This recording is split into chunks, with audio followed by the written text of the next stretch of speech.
Assalamualaikum. Waalaikumsalam. Ni rumah puan ke? Ya, Boleh tak saya nak tahu puan nak masak apa untuk buka hari ni? nak masak paprik ayam. Boleh tak kalau saya nak tolong puan masak? Boleh. Boleh? Bagi. Okey. Saya nak panggil puan apa?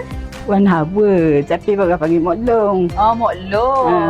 Rumah ni memang nampak klasik Mok Long. Berapa lama dah Mok Long duduk sini? Mok Long duduk 50 lebih dah. Bila tu memang kecil Mok Long. Dan anak besar, dia akan buatlah besar sikit. Ini je lah bahan yang untuk masak ini. Ni je Mok Long. Ni je Ya. bahan untuk kita buat paprik ayam. Mula-mula kita tumis dulu lah. Tumis Cili satu. pisang ni. Ha. Kita bagi dia masak. Kita masukkan bawang putih lah. Masukkan bawang holland ni.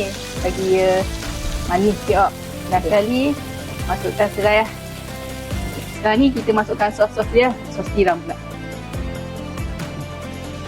Masukkan ayam pula. Bagi dia tambah air sikit. Bagi dia kuah sikit.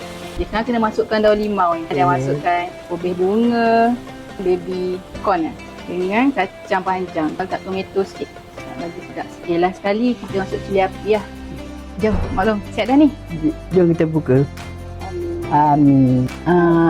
Dah yang pakai sos tiram apa? Sedap. Tadi dah pakai sos tiram Cak Panda. Dia diperbuat daripada ekstrak tiram asli tau. Terima kasih Mak Long sebab benarkan Dayah masak untuk Mak Long keluarga hari ini. Ini ada sebagai tanda penghargaan lah. Ada hadiah sikit daripada Dayah dan pihak di Kunci. Terima kasih. Sama-sama. Mak Long jangan lupa simpan peti tau sebab nanti jadi tak molek.